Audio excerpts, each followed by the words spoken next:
Oh yes, my people, Lagos State government don't turn to night masquerade, and then they go demolish houses of people for Oworonshoki for night when people they sleep.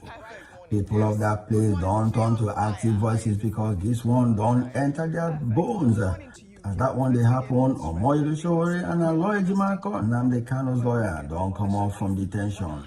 Come they prepare for another protest for Oworonshoki. Yes, make I no waste on our time because we get plenty for inside this package. First, make we take some clips from Arise TV as they analyze this whole matter and waiting other people talk about. Viewers, let's begin what's trending in Lagos State, where the Lagos State government over the weekend demolished at least 100 properties in Oworonshoki's Ojulari and Coca Street areas, leaving families homeless amid clashes with police and alleged thugs who beat residents and looted belongings. Residents in the Koshofe local government area of the state resisted the government's plan to continue demolitions under the ongoing urban regeneration project, leading to security operatives shooting tear gas canisters as residents camped for safety after officials arrived with bulldozers. Let's take a look.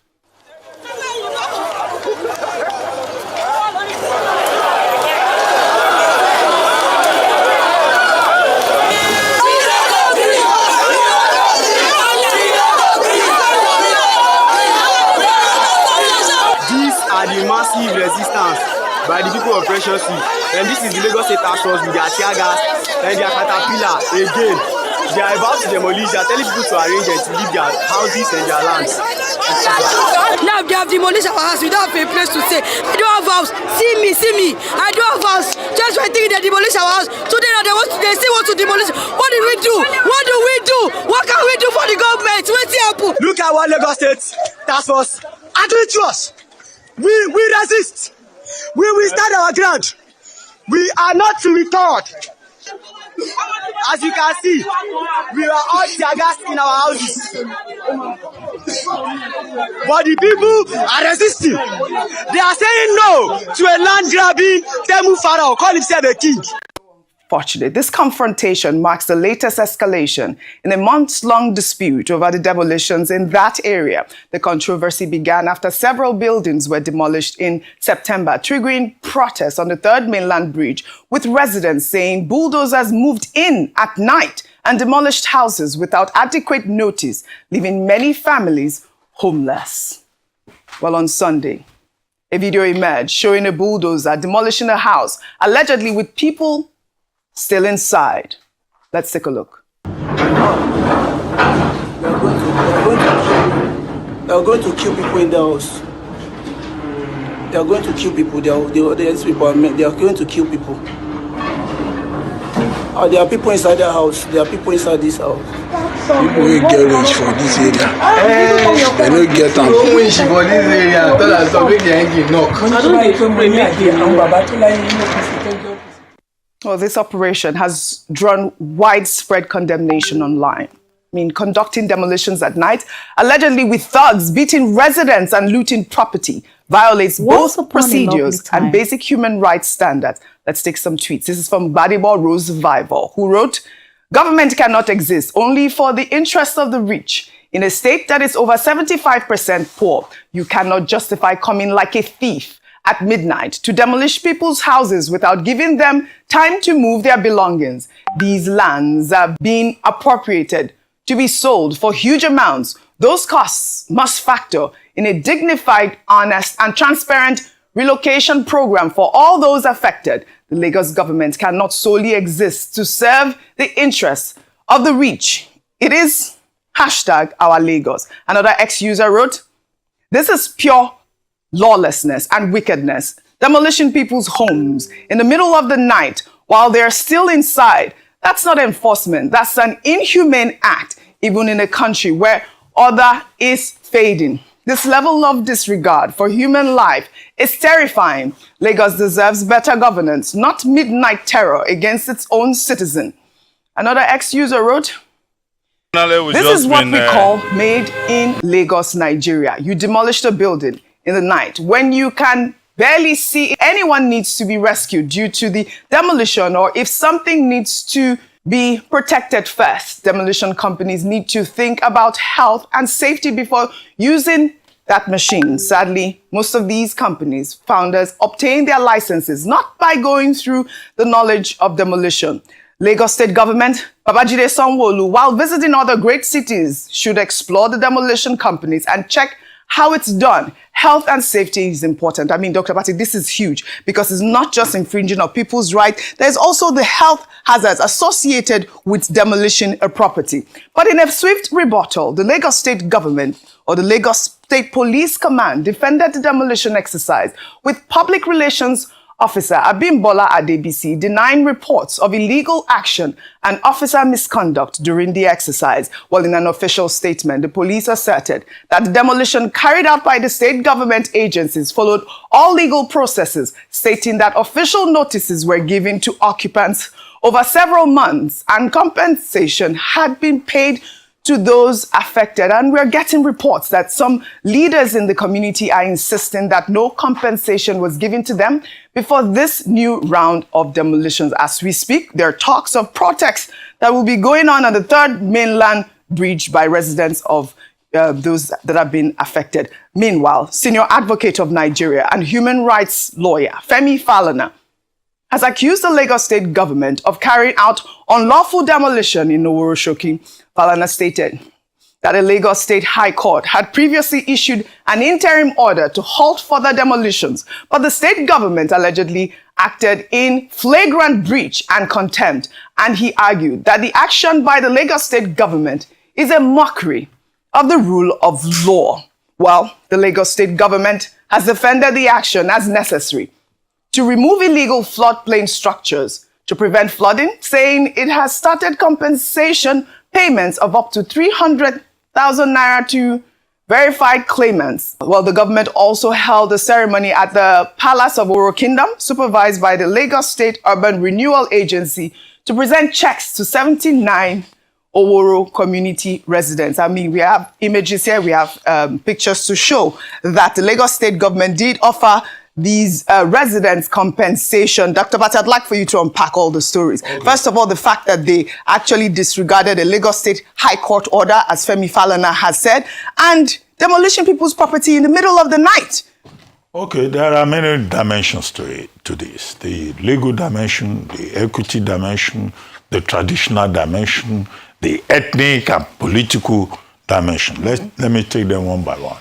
Now, both Amnesty International and Mr. Femi Falana, SAN, are saying that there is a subsisting court order, which says do not demolish these people's houses until the matter before the court has been determined. Now, if it is true that the Lagos State government went ahead to demolish, as Femi Falana, SAN, claims, about 100 houses, then, of course, that is questionable. We expect that our government will respect the rule of law.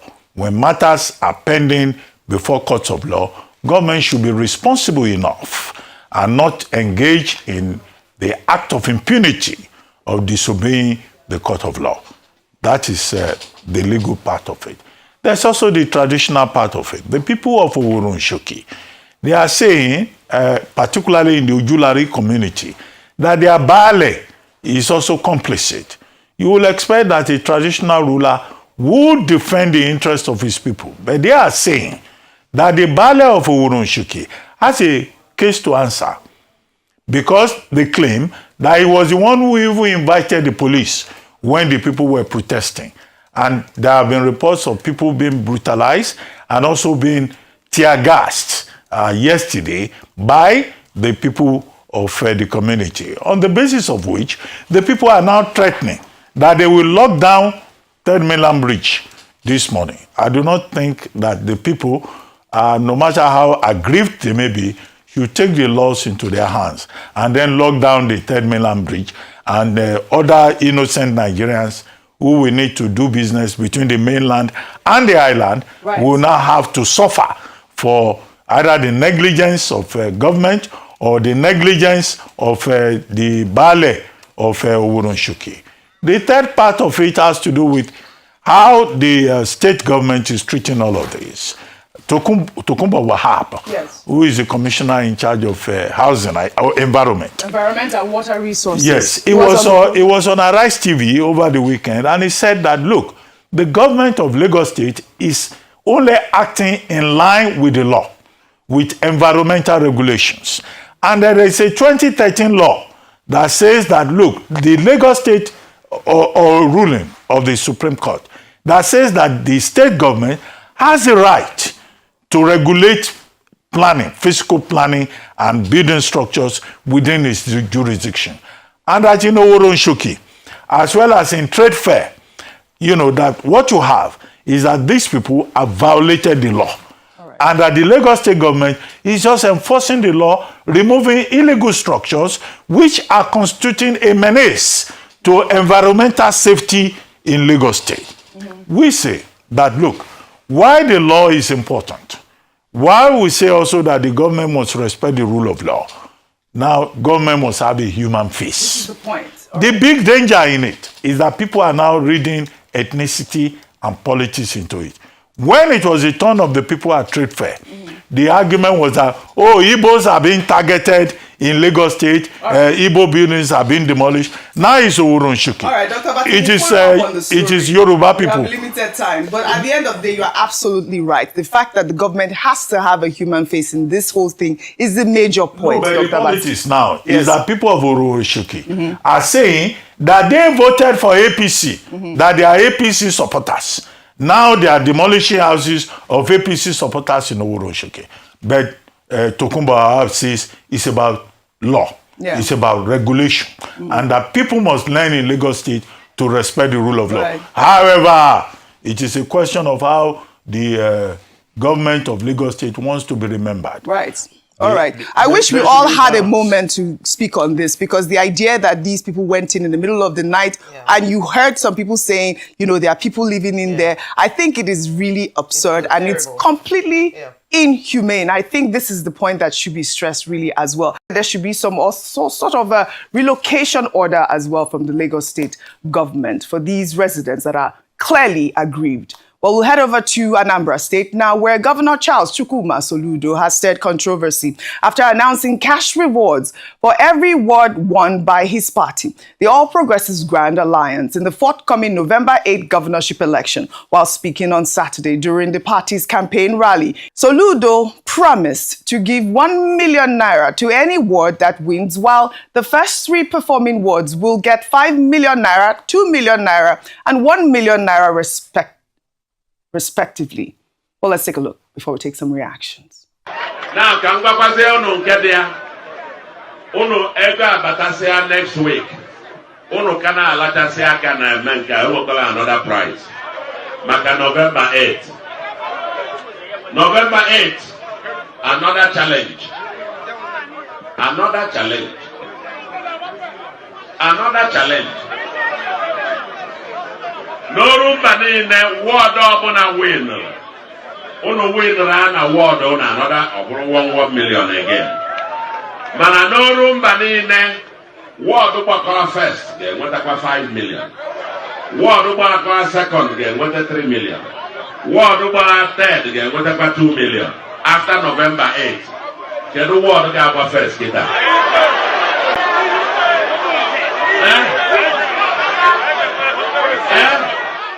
Rufai, this pledge has provoked backlash from opposition parties and civil society organizations who describe the move as open inducement, vote buying, and abuse of office. I'll take some tweets. This is from Asawa, who wrote, "That kind of promise raises serious ethical questions. Offering financial rewards tied to votes can blur the line between motivation and manipulation. Elections should be about good governance and trust, not monetary incentives. Leadership built on loyalty, not money, lasts longer." Another ex-user wrote, "This is strong evidence of a non-performing governor.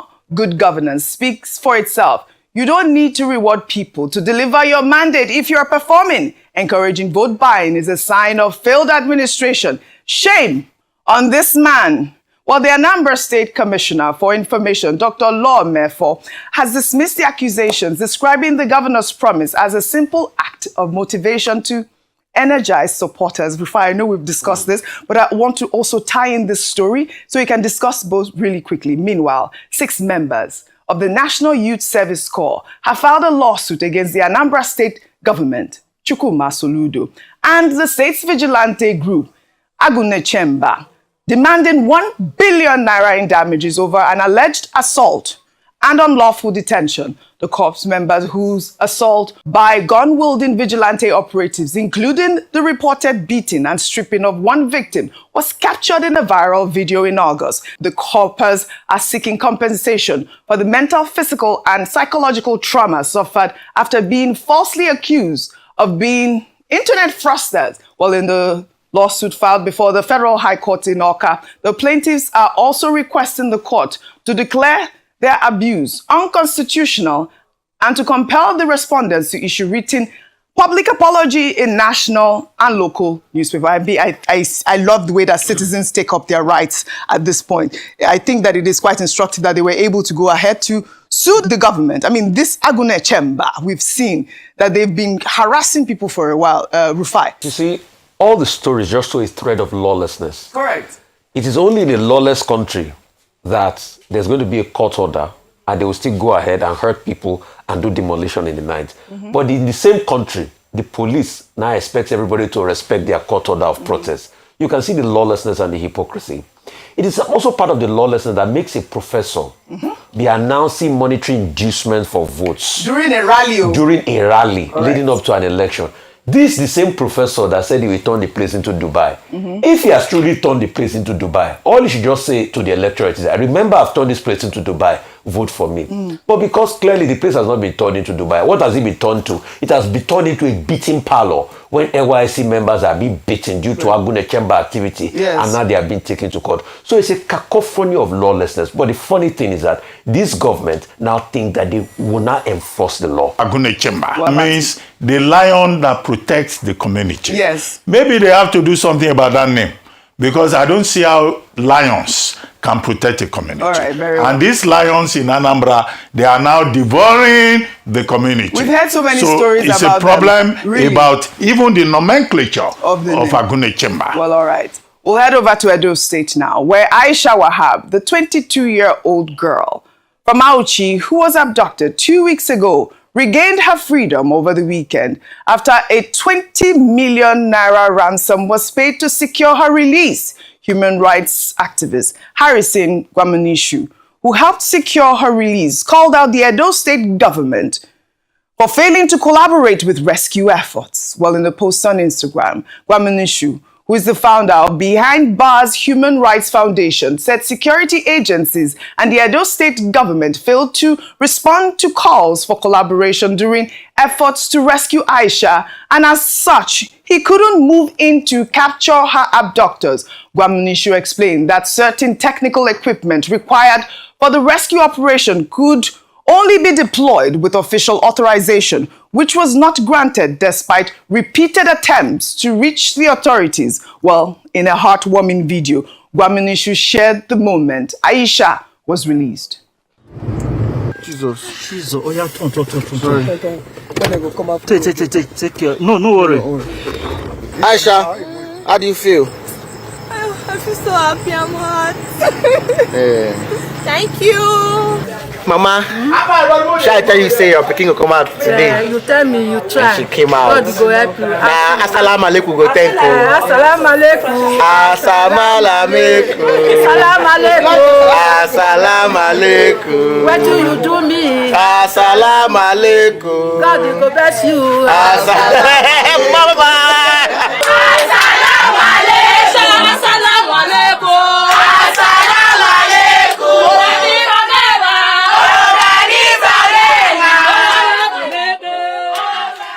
This is so heartwarming. A true patriot, Gwamanishu also confirmed, adding 5 million naira to the 15 million naira reportedly raised. This incident highlights critical gaps in security coordination and government responsiveness to kidnapping cases. I reached out to Gwamanishu himself, and he confirmed that he is now in touch with the Department of State Services for better collaboration. I mean, kudos to the DSS for also reaching out to him. And I'm happy to hear that there's some sort of collaboration with the Department of State Services and Gwamnish. This is the sort of news that we want to hear. But I mean, calling out the Edo State government. Yeah, a very sad one there. And I hate that we have to politicize lives. Yes. In this instance, Aisha, because the PDP and the APC in the state have been trading words. But the truth has to be said. The Edo State government, despite what Mr. Kasim Afebua had said to the PDP that they were on top of things with accuracy and equity, did next to nothing in this situation. Yes. In fact, ransom, which has often been said by security agents in Nigeria, was paid in this instance.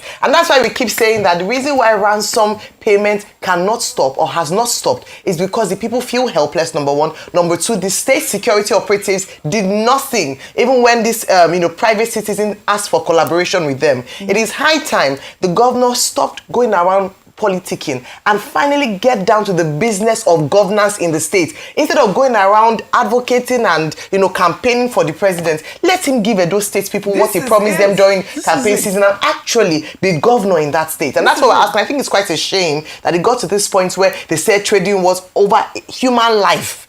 Human life. Very sad. Every life matters. It is so important that the government has to show this human face that we're asking for. I did reach out to the Edo State government and my response was not so encouraging. My producer also reached out to the Edo State Police Command. They did not respond to her. They've only been defensive and they didn't do right by this woman. Fantastic. Thanks to all those who stood up for her in the time everybody. of need. I mean, thank you. For another story, Omoyele Sowore and Nnamdi Kanu's lawyer and Lloyd Ejimako don't grant the first interview as they come up from detention. Make we hear them. Released from illegal, unjust, unwarranted, and inhuman detention by the Bola Ahmed Tinubu regime, orchestrated by his illegal IGP Kayode Egbetokun. And we are heading home, hopefully. In fact, I was supposed to be heading to Lagos for a protest for tomorrow. But we are still checking on the flight, if there's any flight tonight. Have you seen the warning from the Lagos State government? They can warn themselves, they can't warn me. You can't warn me about my rights. Yes. They are the ones who have to warn themselves about their responsibilities. So it wasn't going to stop me. It is not the first time people who are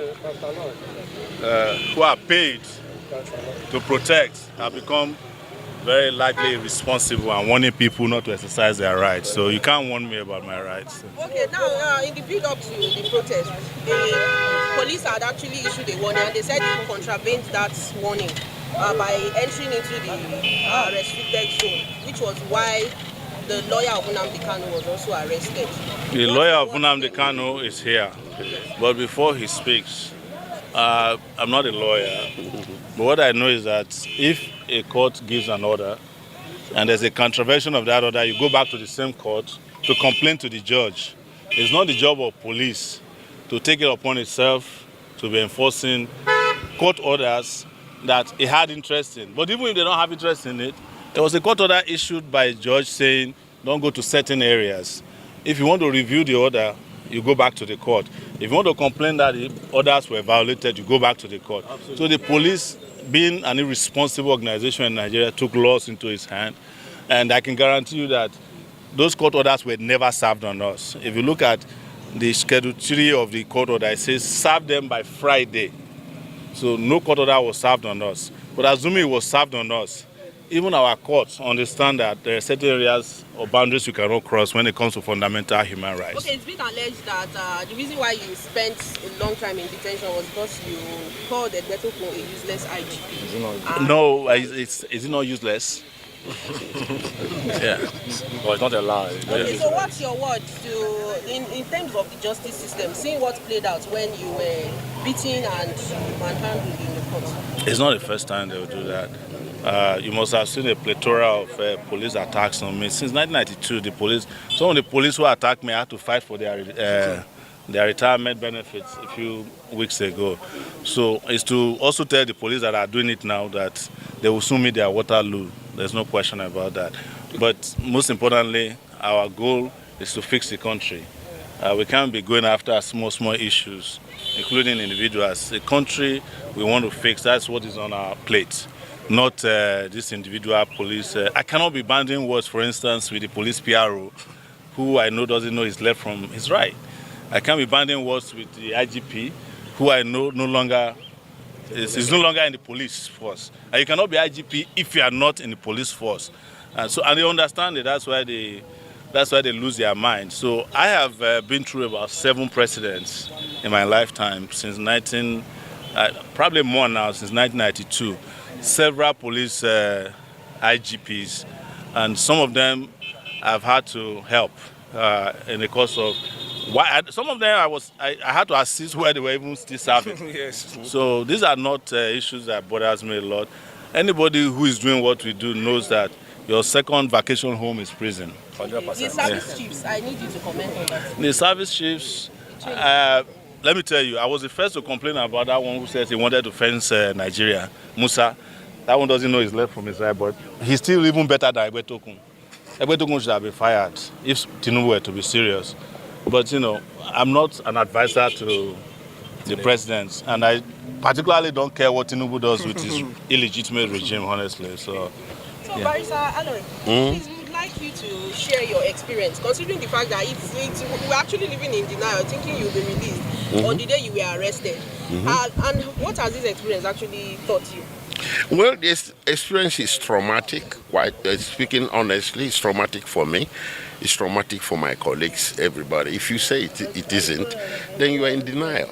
Traumatic in the sense of the manner of the arrest. It was very brutal, too confrontational. People who were cooperating with the police were being shoved around, being beaten up.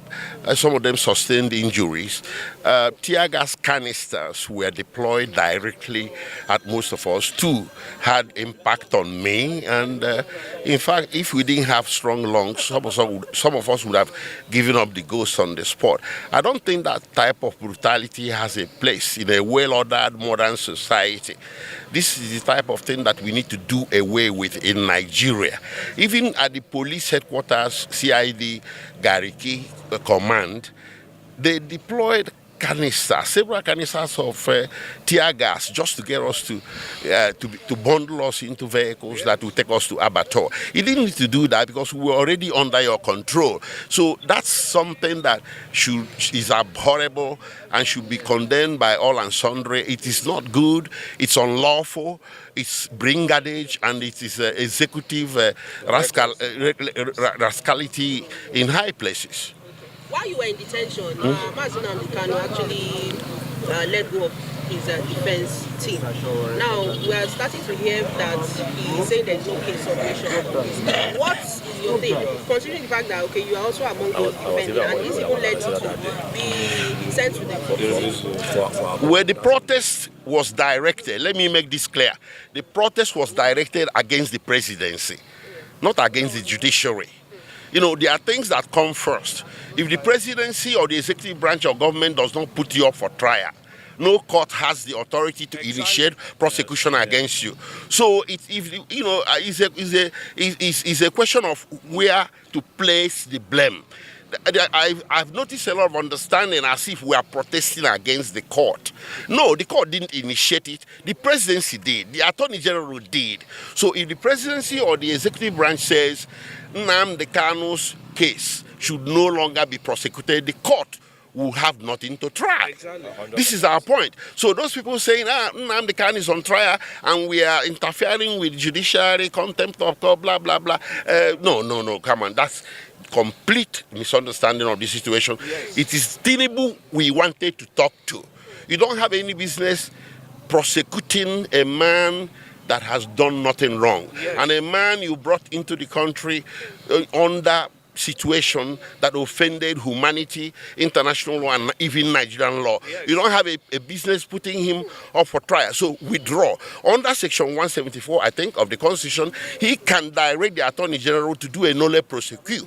It was done for Sowore here, right? It has been done in history for a whole lot of people.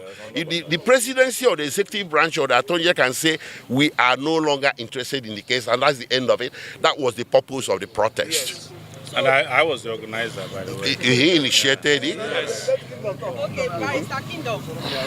In all of this drama that played out, I think about 5 days back till now. What's your own stance? Well, my own arrest, is so traumatic. My own is a situation where the IG himself has become the chief terrorist of the federation, and they say power corrupt and absolute power corrupts absolutely, because his regime was illegally, the police act was illegally amended, and to have him as an absolute IG, that is why you see him exercising absolute power. So I was arrested while I was addressing the media. I was live on News Central and Arise Television and a couple of other media organizations, and I was addressing the media with respect to the protest and the reason why in Nigeria I think that there should be justice for all of us, all Nigerians, no matter where you come from, whether you are Igbo man, you are Yoruba man, you are Hausa man, and was very vocal, and I was very point blank to say that Nnamdi Kanu was being held because he's an Igbo man. And I gave instances of where the former governor of Kaduna State accused the National Security Advisor that he is the one paying bandits, supplying them drugs, paying them salary. I mean, Malam Nuhu Rubado, and nobody has said anything reasonable about it. So I was vocal to tell the powers that be in Nigeria to stop this politics of insecurity and politics of security, and to stop victimizing people from the southeast of Nigeria, because you are an Igbo man, you are so vulnerable. So I was addressing the press when I was picked up, and of course that was in Otako. The order given by the court was the purported order was that protesters shouldn't get to National Assembly 3-arm zone. I was picked up at Otako while addressing the press. So I want to know, I'm asking you, gentlemen of the press, when did addressing the press constitute an offense in this country? It be like say this matter just started. Meanwhile, as people here say, Omoyele Sowore go come out from detention, they go there, may they welcome him. See what happened to them. Nigerian police at the magistrate court in Abuja this morning, they don't tear gas people again. Yeah, look at it, as you can see, they don't tear gas people. What exactly is the problem? Because saying I won't bring Sowore, people come there, come wait for us so that I go bring them. Now tear gas people. Are you people not worried about the safety of the citizens again? Because I don't understand. I know they go tear gas bandits. I know go tear gas people, they kidnap us. The kidnappers, they are living on ransom. Kidnappers get money, they ask for ransom back to back. Every week they kidnap. Every week they kidnap. They collect ransom, millions of naira. You not go enter there, go tear gas them. You are the tear gas innocent citizen. What is it? What exactly is the problem? What exactly is the problem with Nigerian police? Why are you wasting natural resources to fight the citizen that you are supposed to protect? Now, you are showing the world that as you speak, now they're comfortable as they kidnap Nigerians. You people are good with the kidnapping, but you cannot channel this same energy to go and meet the kidnappers. Every time it's always against these peaceful Nigerians. Every time it's always against the innocent citizens. This is madness of the highest order. Yes, Nigerian police, you are showing the world, you are letting the world know now that as a Nigerian, you should also become a bandit, you should also become a kidnapper, you should also become a terrorist. Make all of us they carry gun, they waka before now go start to fear us, because that is exactly what you are portraying to us as Nigerians now. Because if all of us start to carry gun waka now, all this oppression will stop, because this is total madness. This has to stop. This is madness. This has to stop. Oh yes, as people they rejoice about the release of Omoyele Sowore and Aloy Jimako, Sowore himself, they prepare for another protest for Oworonshoki. Here, so I just whack this ever because we get protest for Lagos tomorrow against Oworonshoki demolition. So man, I need this ever to Lagos. Expect us tomorrow. Another story wey scatter social media this week, they say Nigerian Football Federation, NFF, don dey trend for bad reason as active voices raise the issue of corruption where they inside, because the $1.2 million wey FIFA give them to build two stadia for Nigeria, here as that money take work. Now, I know most of you must have seen this stadium that was built with $1.2 million by the Nigerian Football Federation, NFF. So apparently, FIFA gave Nigerian Football Federation, NFF, the sum of $1.2 million to build a stadium in Kebbi, and this is what they built. Now, take a look at the video of the guy who exposed NFF. So FIFA gave Nigeria, FIFA gave NFF $1.2 million for 2 stadiums, like 1.2. Each of the stadium was worth 1.2 million for 2 stadiums for Nigeria. Our Azamian wey dey Glass House, then go locate one for Benin Kebbi, build one for Benin. See the stadium where they built for $1.2 million for Benin Kebbi. The second one was supposed to be in Delta State, Ugborodo in Delta State. I been here say the project now worry they're supposed to do them, but they let them come move on, go Ugborodo. That project till today no see the daylight.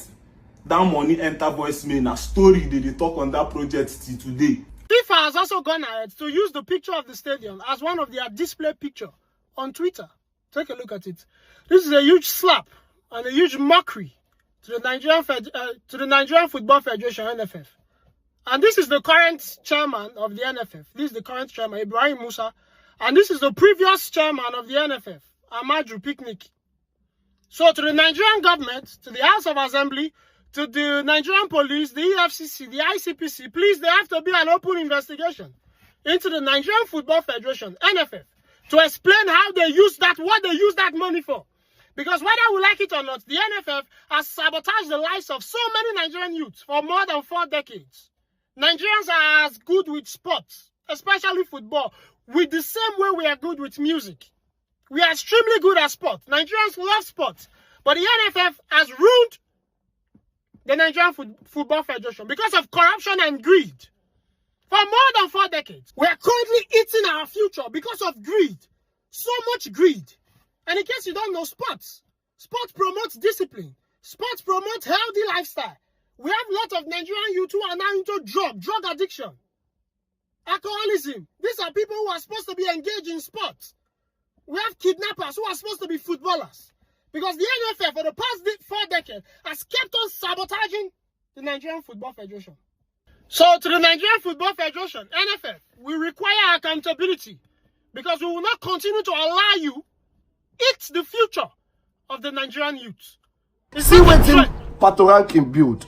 See wetin NFF do. See the shame. Is this not a shame? Na big shame be this.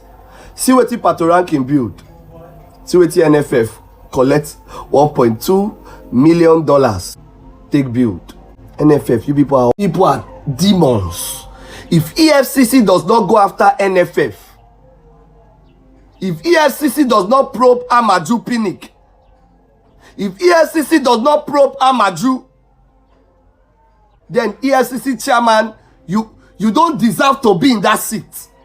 After this news flying around about the stadium where they give NFF $1.2 million to, this is just one out of all the secrets where C-Mobile, Kochi, God bless you, expose. If EFCC does not do a proper investigation on this misuse of funds, because na public funds be that money not be their money, that money na Nigerians money. If EFCC does not do a proper investigation on that money, because I no just understand, you just steal and you get away with it. They know. They don't see us as fools. They know we don't want to do follow-ups. We don't do investigations. Even if the players talk, they go say that kind of player no go play for national team. They can't speak. Or I don't silence them with poverty. Stress those boys. See wetin Pato Rankin build. See wetin NFF do. See the shameful structures. But go and check Amadou Pinnick houses. In Lagos, in Delta State, go and check. Go and check. They waste football money. They claim saying they do worry again. They waste football money. Waste our money. Go they do mega concerts instead of to invest the money on the purpose of that money. If Senate not do anything, now call NFF. Senate, call NFF. They need to bring a caretaker body that will do a proper investigation on this shameful act that they display to the world, claiming we are the giant of Africa in football. Now we they lead, but now they suffer. See our boys for Chan when they go rubbish. See under 20 nonsense. We no get hope. Football. Oh my God! Oh. See the owner disgrace on yourself. Go and check yourself on FIFA official Twitter handle. Go and see your shame. Shame on you people. God bless you, Pato Rankin. See mobile, God bless you. Oh yes, my people, plenty to read on the show up concerning the sack of Christopher Musa, the Chief of Defence Staff for Nigeria. Remember, say Christopher Musa and other military chiefs, they affected for the shake-off will happen for 24th of October 2025, when Oga Tinubu sack all of them for work. Oh yes, rumors say now ordinary reshufflement where government they do from time to time. Why others say now because of the coup where rumor carry last week. Till today, people still they wonder what thing happen. Make we listen to these particular active voices as they take torchlight the matter. Why Christopher Musa is removed as CDS? The conspiracy of the coup charade was actually a conspiracy. The very first time that Christopher Musa gave command that the military personnel should actually shoot at bandits without waiting for command from Abuja, since that day I knew that his days are counted. You see, the insecurity in the north is actually being sponsored by northern governors, Islamic jihadis. That very week that Christopher Musa gave that command, that is the week that all the jihadist Fulani northern governors met in Kaduna and begins to talk about peace and peace negotiation with bandits. It was the same week that they galvanized some jihadist Islamic scholars to go to have interaction with Bello Turji. So the removal of Christopher Musa is actually a conspiracy. The coup story was actually a charade to remove Christopher Musa. If the coup was actually the reason why Christopher Musa should be removed, Nuhu Rubadu should also be removed because he is the national security advisor and everything would have done under his watch. But this is a conspiracy theory, and I want all the natives in northern Nigerians to know that the continuation of the killings of the natives by the Fulani jihadis, supported by the Nigeria state, is not acceptable, and it is high time that the Fulani notice, all the natives in northern Nigeria should wake up to understand that there is a conspiracy to actually wipe away all the natives in northern Nigeria. When Christopher Musa was appointed as CDS, the Islamic Fulani jihadists in the north, they begin to complain that they bring a Christian to kill Muslims, when that one did not actually sell. When the operation that took place in Tudumbiri, the bandits were used on bandits, they come up with a narrative that the bandits were not killed, that rather it was a group of Muslims doing Maulud that were killed. And these are the conspiracy and the conspiracy of the northern jihadists. Nigerians need to wake up, and we need to understand that we have a serious issue in our hand. And all the Christian community in northern Nigeria has to wake up and understand that we don't have a government that will protect us as citizens. And it is high time for all northerners to wake up and begin to protect themselves. If not, one day we are going to wake up and find out that these people have wiped away all the natives in the northern Nigeria. Alright, so I'm sure you guys remember this man that I posted 2 days ago. Before their court, I don't know to be anything. They talk about my shop. They say because I am nobody. Nigeria help me, oh. Nigeria help me, oh. My life is finished, oh. VDM help me, oh. They collect my shop. Anyways, by the grace of God, this is how the case is going now. Hello. Good evening, sir. Please just to say thank you and to brief you how we go on the discussion. You know, when you call me around 3 something, I say we are still discussing with the court people. But thank God we have rounded out the discussion. We have settled everything. The Sharia court people that are giving me my document, the one that is with them, the other one, the one that is with the upper area court now, which they tell me to go there and connect tomorrow. So I round up the settlement. They are giving me the document, the key of the shop, the law they are giving me. But they say tomorrow morning I should go to upper area court and collect I collect the remaining document there. So everything went fine. There's no more problem. After when I collect the one that you will open area court tomorrow, I will not come live and brief Nigerians. So I thank you very much. In short, it really helped me. It was your effort and Nigerians people, many people that post that my post to go viral. That will make those people to fear and give me my document back. Thank you very much. I call, maybe you are busy, you didn't pick. That's why I'm sending voice note. Thank you very much. I cannot thank you enough.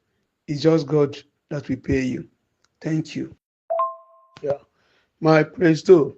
Please, when I collect the document tomorrow, I will still let you know. And there is other thing that I will tell you. All right, so as you can see, this is the paper. They don't give them everything. Allocation of open space, corner shop in Kwali area. So this is the documentation. So everything is okay now, 100%. Now God, now in the run now, no be by man, no be man. Man no get power, now God. You get. So I am happy the man is okay. Secondly, in all honesty, our justice system is crazy. Because let's think about it this way. If this man no cry out, if the man no cry out, that thing don't go like that. So what is the court doing if they cannot do proper investigation? Do you understand? What are they doing if they cannot do proper investigation? How is it possible that another person go collect loan, then I won't go collect another person's property? Do you understand? I don't care if it is a misunderstanding in the court, but there are some things that you people need to do your investigation before you do anything. Even if the guy, the tenant, used a fake document, you are still supposed to verify that document. Whoever collected the loan, whoever gave the tenants that loan, you are still supposed to verify. Is this documentation genuine? If the man no cry out now. But thank God. That being said, I feel the need to talk about this. You see the way this man take cry out like this. Plenty of now, sometimes now need to cry out like that too. Because people, they send me DM, I know they see them. I DM plenty. And also, some people, when they see, I know they take them serious. And this is why I don't take it serious. I don't know how you go to tell me, say, very dark man, so thing happened to me. You they put crying emoji. You they use emoji, cry, full on everywhere. I can't even take that serious. You understand? It does not look real. If you want to write something well articulate. More understand what they go on. You go cry. Who they cry for write up? Still they write down. And sometimes it's better you send the voice note. Voice note is better. Listen. Long message they had. If you get problem, still make the video when you don't tag me. If I see him, it go day easier. I see the way they share this my own. Share them like that to go see him. Even if VDM no feed one, and other people still there. Where they want still help, they go easily just make call. Do you understand? There are a lot of people that solve cases for people online. Not the only VDM they do one. Some people there where they do one, you no go hear from them. They feel just make that call, say, check this thing. Do you understand? So it's better sometimes when I just make the video because this Nigeria now, the way they go, our justice system no funny. So sometimes it's better cover shame or cover your face, do one. Make them know case what they happen. Send message if you no see them. Well, thank God for this man. Peace and love. Don't play. If you play, go and learn and you learn the hard way. Bye-bye.